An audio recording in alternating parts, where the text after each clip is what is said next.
Salut tout le monde, je m'appelle Valérie Santaine, coach conjugale chez Enduel ou Enduo et nous recevons aujourd'hui Sophie Chalifou, membre de notre équipe. Bonjour! Bonjour Sophie! Donc tu es coach conjugale avec nous et ma première question que j'aime partager aux gens, c'est qu'est-ce qui t'a emmené vers le couple, vers cette spécialité-là? C'est une bonne question. Moi, je me la suis posée au début. Je me suis dit, voyons, qu'est-ce qui m'attire là? Je coachais en individuel, puis je me rendais compte que quand on reçoit monsieur ou madame, puis qu'il nous parle du conjoint, on a juste une personne dans le bureau. Puis souvent, je disais, mais malheureusement, l'autre personne n'est pas là, donc on va se concentrer sur toi, ce que tu peux faire et tout. Donc, je me suis dit, OK, la base, en fait, de la dynamique à la maison, c'est le couple. Donc, d'avoir les deux dans le bureau, c'est vraiment une autre dynamique. Ah! Là, ça m'intéressait d'aller à la source, donc de dire, OK, tu veux que ça aille bien chez toi, on va y aller avec tout le monde.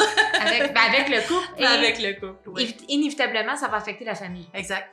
Oui, le pilier de la famille. Oui, justement, j'ai coaché, ça m'est arrivé des adolescents, puis je me rendais compte quand ils parlaient de papa, de maman, puis je me disais, oh mon Dieu, ça serait intéressant d'avoir, à la limite d'avoir tout le monde, d'avoir la famille, mais c'est là que je me suis rendu compte que les parents sont le pilier de la famille, puis le couple est le pilier aussi, donc voilà.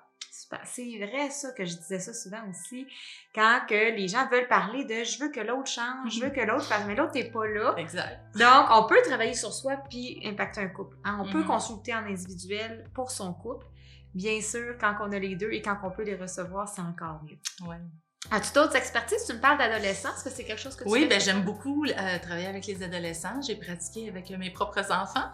Oui. Et puis, ça a tellement un impact au niveau de la famille. Tu sais, moi, je suis plus la même maman, puis je leur apporte des outils qui font que eux, ils grandissent, ils s'épanouissent d'une autre façon. Et puis, donc, ça me fascine vraiment de travailler avec les ados. J'ai d'autres expertises. J'ai aussi une bonne base en hypnose que j'utilise plutôt en individuel qu'en couple, évidemment. J'ai aussi d'autres trucs que j'utilise comme la méditation, les respirations, des fois qui vont amener là, une autre énergie qui va faire du bien pendant la séance. Oui, des fois, on en a besoin, ça, de changer d'ambiance quand ça escalade en séance, juste de prendre un souffle, ça vient nous grounder, nous calmer. Ah, c'est bon. Y a-t-il un outil que tu préfères utiliser dans ton bureau, le plus populaire? Ton outil pour couple favori? Dernièrement, je me suis rendu compte là, que c'est aussi simple que la base, le questionnement de base des besoins. À la base, moi, je me rends compte qu'on creuse toujours à aller chercher le besoin qui, pour moi, c'est vraiment comme si on allait toucher le fond pour rebondir, pour aller trouver après ça quelles vont être les solutions disponibles. Donc, d'aller toucher le besoin, que ce soit un comportement des fois qui est dérangeant, on va toujours chercher l'intention derrière, mais il y a un besoin qui est caché en arrière de ça qui nous fait agir, qui nous fait réagir. Puis, je me suis rendu compte dernièrement que j'y touchais souvent. C'est souvent ça que j'allais questionner, puis ça fait des beaux petits miracles parce qu'après ça, ça ouvre à toutes les possibilités de solutions. Ça dénoue. Oui. Ah oui, ça défait des nœuds. J'ai souvent, le couple, c'est l'addition des deux. Oui. Moi plus toi égale nous. Donc, moi plus toi, concrètement, c'est ça, c'est mon besoin plus ton besoin. Et quand les couples sont en lutte, souvent, c'est qu'ils sont en train de combattre sur le besoin de qui on va répondre. Oui, puis parfois, c'est même inconscient. C'est une question qu'on se pose pas souvent de c'est quoi mon besoin qui est derrière. Puis de le mettre au grand jour, là, on peut amener justement d'aller chercher, de répondre aux besoins des deux, qui va être satisfaisant pour les deux. Puis dernièrement, ça a été, oui, un outil très populaire. Aurais-tu un exemple de besoin qu'on pourrait partager aux gens? Comment que ça peut être intéressant? Un exemple d'un comportement puis d'un besoin derrière, par exemple. N'importe quoi, la consommation d'alcool, n'importe quoi. Oui, je vais prendre cet exemple-là. Oui, par exemple, la problématique serait qu'un des deux consomme de l'alcool puis ça a un effet sur l'autre, ça dérange.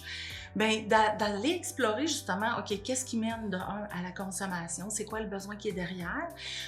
Par exemple, j'ai une personne qui m'avait dit, c'est un besoin comme d'apaisement.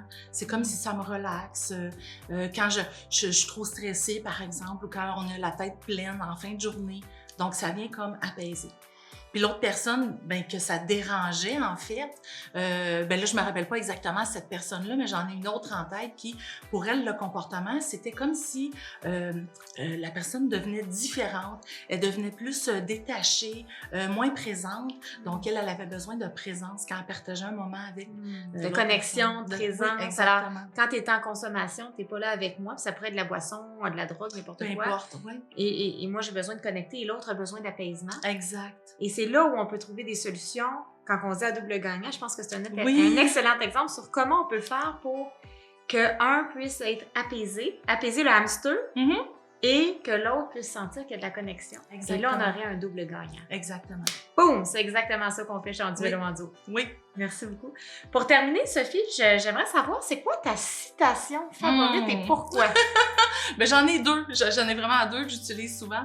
Ben, la classique que tout le monde connaît, soit le changement que tu veux voir dans le monde. Pas nécessairement tout le monde la connaît. Non, pas tout le monde la connaît, mais il y a beaucoup, on l'entend un peu partout, où on la voit des fois, là, tu sais. Donc, soit le changement que tu veux être dans le monde, mais pour moi, c'est une façon de se responsabiliser. Tu sais, des fois, on s'attend justement, quand il y a un comportement qui nous dérange, on s'attend à ce que l'autre change pour nous. Je dis « on » ou je m'inclus là-dedans, j'ai déjà été On là. est tous humains et humains. Oui. Donc, quand on s'attend à ce que l'autre change, mais de se poser la question de qu'est-ce que moi je peux faire pour voir le changement que je veux. Puis mon autre préféré, c'est un peu comme un mantra pour moi, c'est comment ça devient encore mieux. C'est une question, mais une question sans réponse. C'est plus comme une réflexion de « OK, la vie, là, montre-moi comment ça peut être encore mieux. » Puis c'est une façon c'est un mantra que j'utilise en méditation qui me permet comme d'ouvrir aux possibilités parce que je dis toujours ça peut être encore mieux. Oui. Intéressant. Oui, puis c'est ça, ça permet à ouvrir à 1000 solutions possibles. J'aime ça. Il n'y a pas une solution, il y en a des milliers. Mais des fois, on ne la voit pas tout de suite. Exact. Il faut toucher le fond pour rebondir. Oui! Un grand merci, Sophie, d'avoir été là avec nous pour cette entrevue. Bien, ça me fait plaisir. Merci à toi. Ça me fait un grand plaisir. Si jamais vous avez envie de savoir comment ça peut être encore mieux dans votre couple, vous pouvez téléphoner ou nous contacter via Internet chez enduelouenduo.com pour un rendez-vous avec Sophie. Merci. Merci beaucoup, Sophie.